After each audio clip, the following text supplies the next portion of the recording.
on, you beautiful visionary. I am Tembi Buthelezi, Chief Visionary Officer at Future Gen Leaders and the founder of the Future Gen Leaders Foundation. Welcome to our Ubuntu facilitated live streams. Today, I have an incredible visionary, a very close friend of mine. We've had lots of time in Shanghai, laughing, learning, crying together. And he is a financier, international financier, a CEO of an incredible startup, and he's just a great human being and philosopher. That's kind of what I like, what I came back to China for. Part of the reason that to really experience the change, be part of this. Hopefully, I can do something to help to make good things happen, or either whether it's about a business or about maybe influencing other people. And I can tell from my own experience when I was in China over the years, I had more, now I have more and more friends in China. Many of them really have a good connection with me. I have very good stand with them. That's the very reason is because maybe couple years ago, I've said things, to that person or in trying to help him or her. Maybe at that time, he or she didn't fully understand. But over time, she started realizing, hey, Andy actually already knows one step ahead or already saw that point. So over time, it's like a wisdom speaker word before them or experienced and dealt with a lot more people than them. So naturally, I probably had more understanding about things. Of course. Yeah, of course. If you've lived in the US, oh my God, you have had a sprinkle of excitement, because in the US it's like, so it makes it when you travel the world to just go, okay, they are in their own world. I can't do anything about it. Let's just keep on moving. So what is your hope and your vision? Actually, what is your hope for the youth of China? Because you are always the youth. You are always motivating somebody to do something good with their life. What is your future? What is your you know what? That's right, Tambi. I think over the last couple of years, quite a few of my friends said I should become like a speaker. Which friend told you that? Okay, how many years ago? Are you finished with your book, my friend? Because how many years ago have I been saying, friend, let's finish this book? I finished my book. I've been saying, friend, finish your book. I'm working on it. It's going to be soon. A couple of friends, you were the first one saying that, but over the time, Beijing, Shanghai, and even in Chengdu, somebody said, I'm kind of like what you're saying. They said I'm not really a business person. I'm really a philosopher. Heidi, I've been telling you this since I've known you. Over 5 years, I've been telling you this. How do two people just meet and have conversations for 8 hours? That's not normal. People don't just talk for 8 hours. You and I can do that. That's weird. Yes, and I kind of feel really good because now when I'm writing to new people or old friends, I can feel that I have this kind of charisma that draw them to me. I mean, how they talk to me, the way they're communicating with me, we're having a very natural and happy, I feel good about how, people are interacting with me. And even when I go to a meeting and maybe most of them are new people, usually it doesn't take too long for them to recognize, I'm this person that has this kind of a special energy that makes them wanting to talk to me more. That gives me edge. For such a time as this, you were born, because there is wisdom that you need to share with your people to inspire them to be the greatest version of themselves. God gave you the opportunity to go and study abroad, so that not to come back from like a narcissistic perspective and look down on your people, but you've never done that. You come back to say, hey, I learned something and I want to share so that we can all grow as a community. And I think if you come back to your country with that mindset, it's easier to, you're going to have culture shock, but it's easier to kind of like assimilate, But yes. Yeah, that absolutely. I think I don't have to really try hard to really try to do what I said, what I said I can do with other people. It's all coming out naturally. I just need to be real, be, be real, be really open about telling what I'm thinking throughout all my past experience. And usually it just comes out naturally, and it really hits some of the people. It really makes sense to them. In other words, they like to hear what I say. I'm not really lecturing them. I'm really sharing and talking. You know what I'm saying? I like some of those. They lecture. They give you lots of this and that. I'm just. You're a big brother. I can talk without making them feel like, oh, I'm trying to give you a lesson. No. Yeah, you can't empower people by talking to them that way. No adult wants to be talked to as if they're dumb. If you talk to me as if I'm dumb, I'm going to treat you like I'm dumb. I'm going to show you that I'm dumb, you know? So that's the difference between leaders and visionaries. Visionaries, I believe, are always inspiring others to be their own visionary, so that I'm not babysitting you and I'm not micromanaging you, because I've got my own stuff to do, you know? Exactly. And I think especially in the company that I'm running, I think for the young, you're talking about the youth, the younger generation. And because of China is changing so fast, the society, every 5 years, it has a kind of a totally different scenario, different societal status. So the generation gap in China is very, very much obvious, apparent. Maybe in America, of course, there is a generation gap, but because the culture and the development is relatively stable, and it's not changing overnight or over a couple of years, so you don't feel like there's a big gap between generations. If there is a little difference, but there's like a smooth transition. But in China, actually, we often talk about 60s people, 70s people, 80s people, 90s people, and over the last 5 or 7 years, we are hiring people from 90s, and we're hiring people from 90s. Wow. But guess what? Now it's not only 90s. A couple months ago, people start joking. Now it's really the 00 generation. Now they're coming to the surface. Yeah. But a few years ago, we were all talking about 90s because they're the youngest generation that get into the workforce, and they are their own breed, different from 80s and 70s. They have their own thinking. They're now more they are free spirited. Doesn't have much of a sense of responsibility. They have a lot of but they seem to be frustrating you, aren't they? Yeah, I mean, of course, but they have a lot of sense of enjoyment, joy, and having fun. So, but they're doing it. Even they're doing it. They don't care. They don't care. And it's not only me. I've talked to many friends. Sometimes when we get together, when we talk about the 90s generation, we were like, oh, those 90s generation. You people are just old. You're jealous of us. I'm a millennial, so I'm 80s generation. So we kind of like started, but we still had a bit of responsibility. Like the younger kids, I don't know how they make it, but they make it and they have great lives and they're always traveling. And I'm just like, good for them. I really would like to learn how they do that. Yeah, younger generation, really, they have, in order to really manage them well, you really need to kind of understand, how they grew up. And when they grow up, what really impacted them in the mind, what they believe are things that matters most.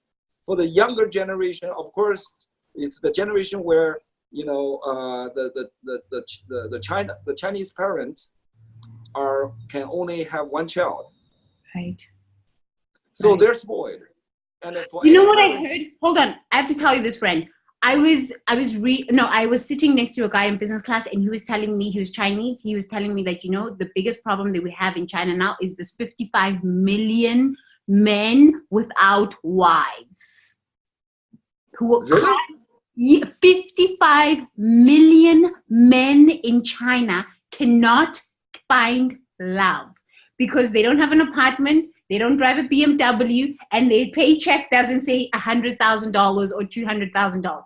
I was watching this documentary after I heard this guy tell me. I saw a woman beat another woman in the park.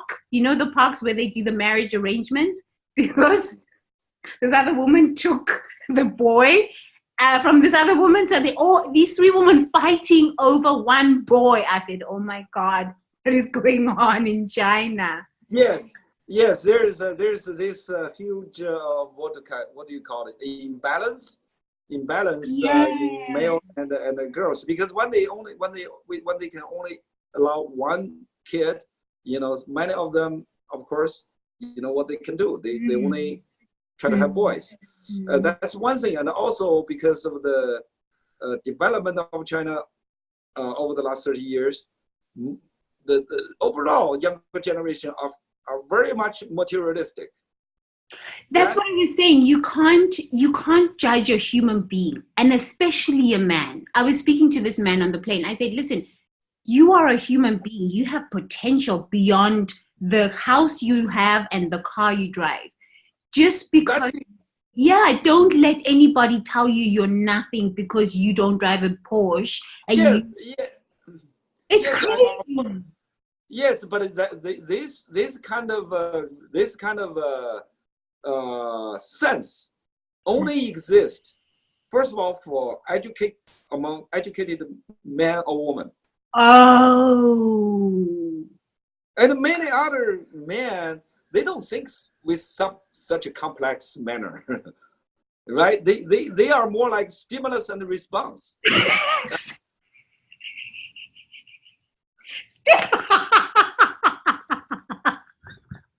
Okay, so the 55 million men in China, that it's the educated ones that are having fights, that are having a challenge finding love. Because this guy, it's like this.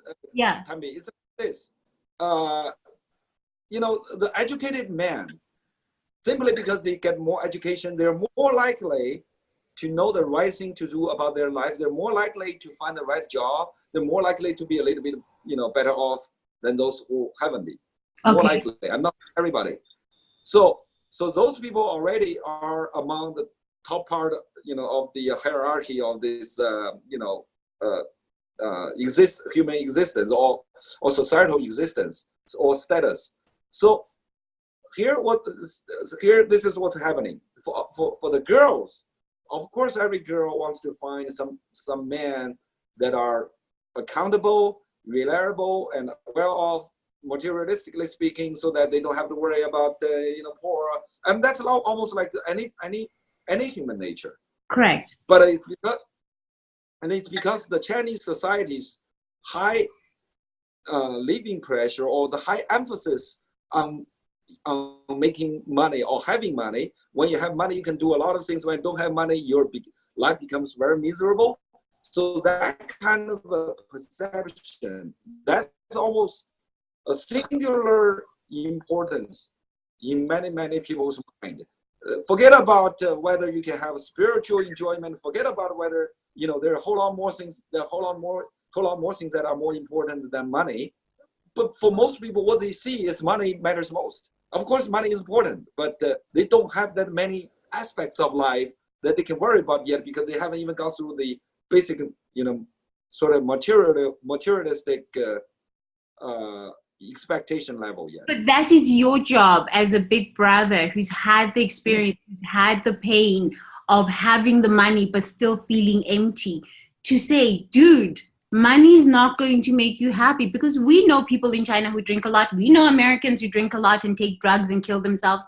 It's our responsibility, I think, to just say, hey, you don't tell somebody what to do. You just say, 5 years down the line, this money is not going to make you hot. Don't treat people like this as you're coming up and making money. Because when you're coming down, they don't know any better. I didn't know money. I came from Africa and I didn't know. Yeah, I just knew don't treat people bad. This is reality about people's cognition. You don't know what you don't know. Even you tell him, they still don't know. I mean, I didn't know.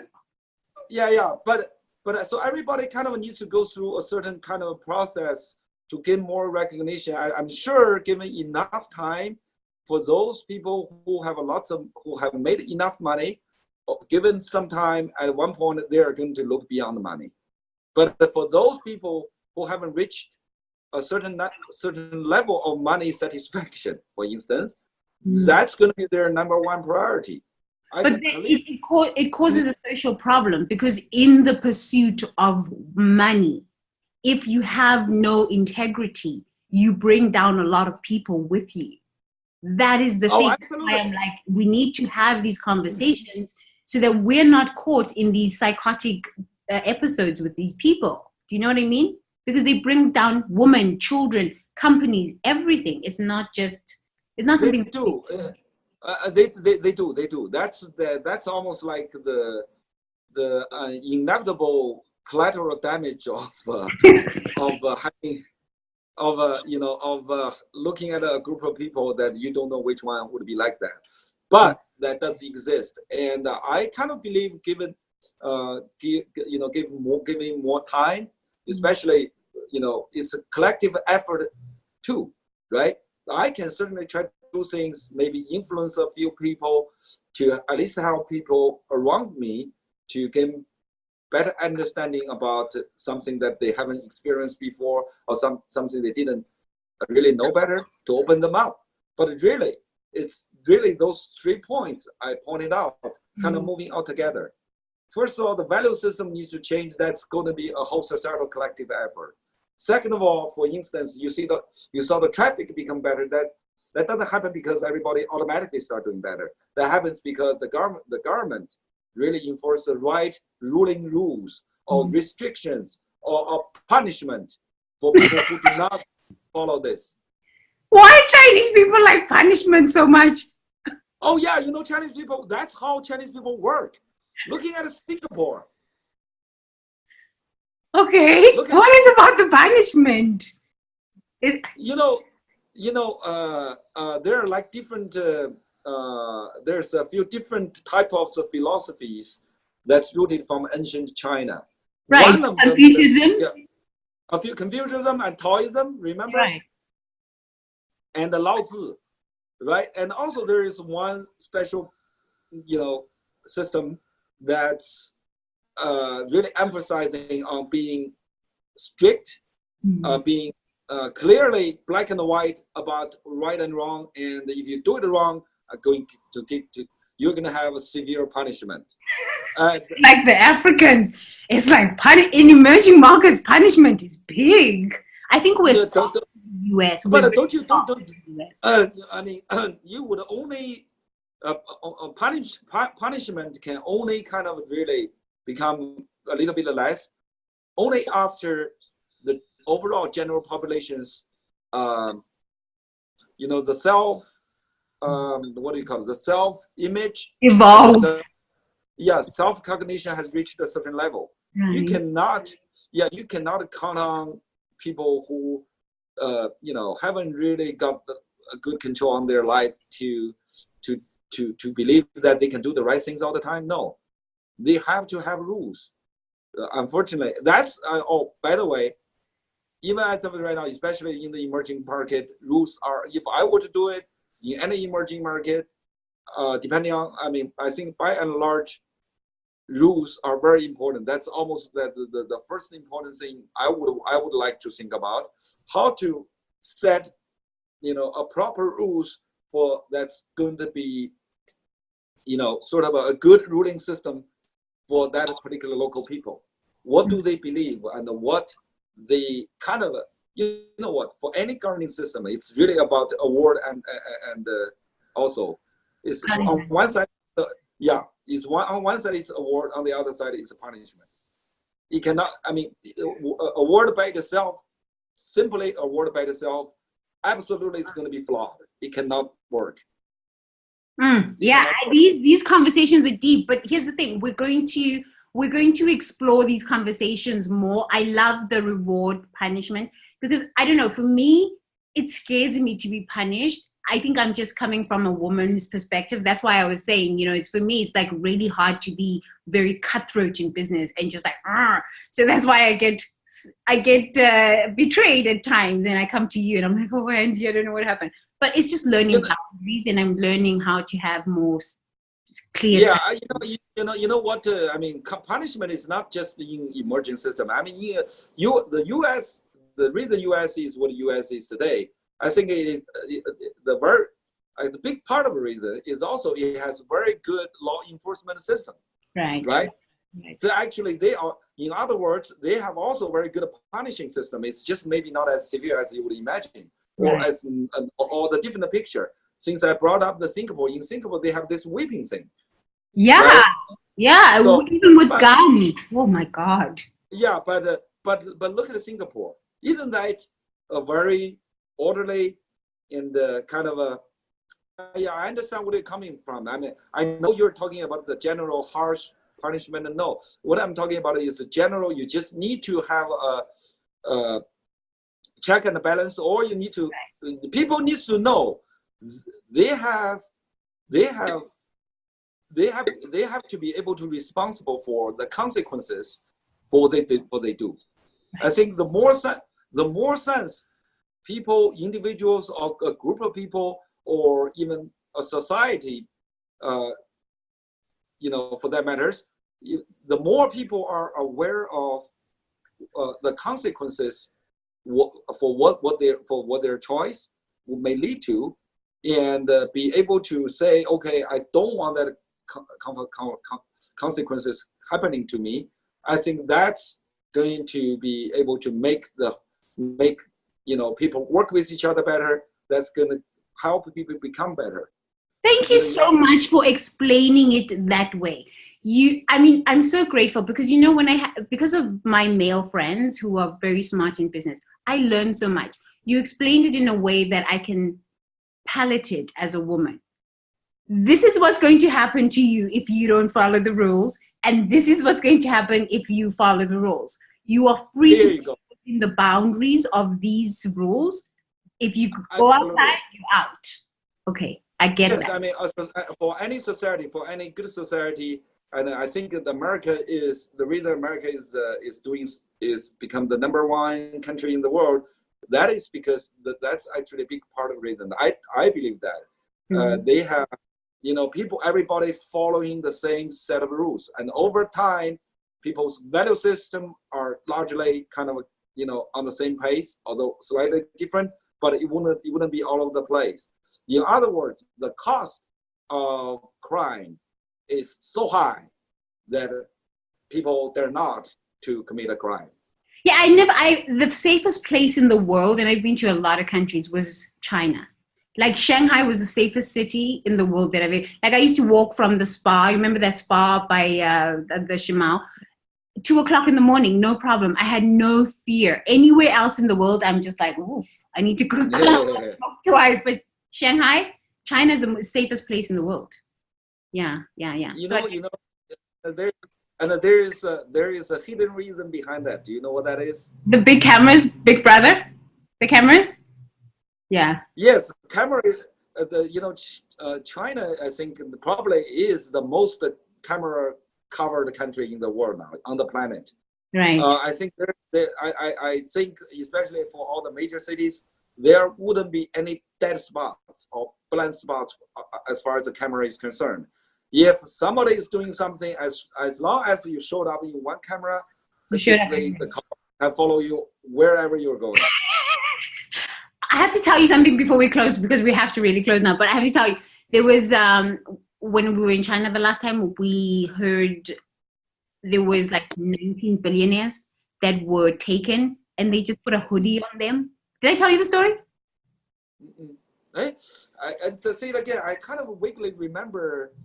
Yeah, these 19 billionaires came into the country, and I think yeah, I was like, no, you got to respect. In emerging markets, you're just going to disappear like this. If you do bad things, like that's why I was like, I even tell like even my friends, I'm like, when you go to a different country, understand that just because you're American and you can be free in America, in another country, you disappear like this.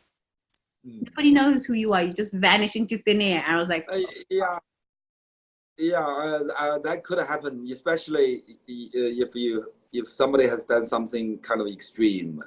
For things like that extreme happen, it almost always that because of somebody has done something extreme. but I think it's because you have a lot of money. Some Americans or some Europeans, we have a lot of money, and so we think we can come into a country and just demand, and then you disappear, and then like, bye, sweetheart. Yeah. So. Yeah, definitely. I mean, they have to. I think more and more foreigners are become more aware of that now. Right. Especially, everybody knows that China has become maybe the second largest economy in the world, and I think for most people going to Shanghai or Beijing, they will be impressed, right? To say the least, they will be like, "Whoa!" If they haven't been to Shanghai before, probably the first time they see Shanghai, it's gonna be kind of a little bit blowing their mind that Shanghai has developed in such a kind of state. So I think more people are becoming more respectful about the Chinese culture, and more people are trying to learn Chinese or be able to speak Chinese. So that's a good side.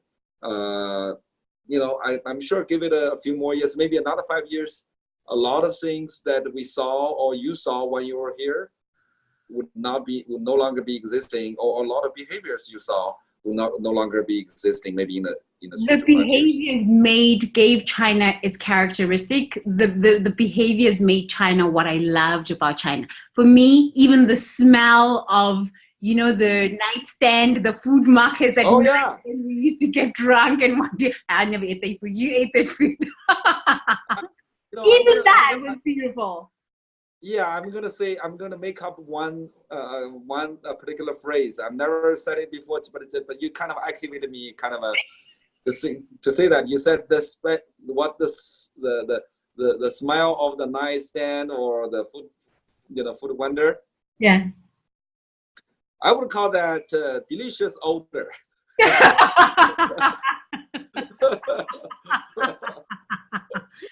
Yeah, I mean, like everything, there's always things that irritate you about a country, but for me, I would say 99% of the time in China was challenging, but it made me grow and I loved it. Even the smells, I loved it. So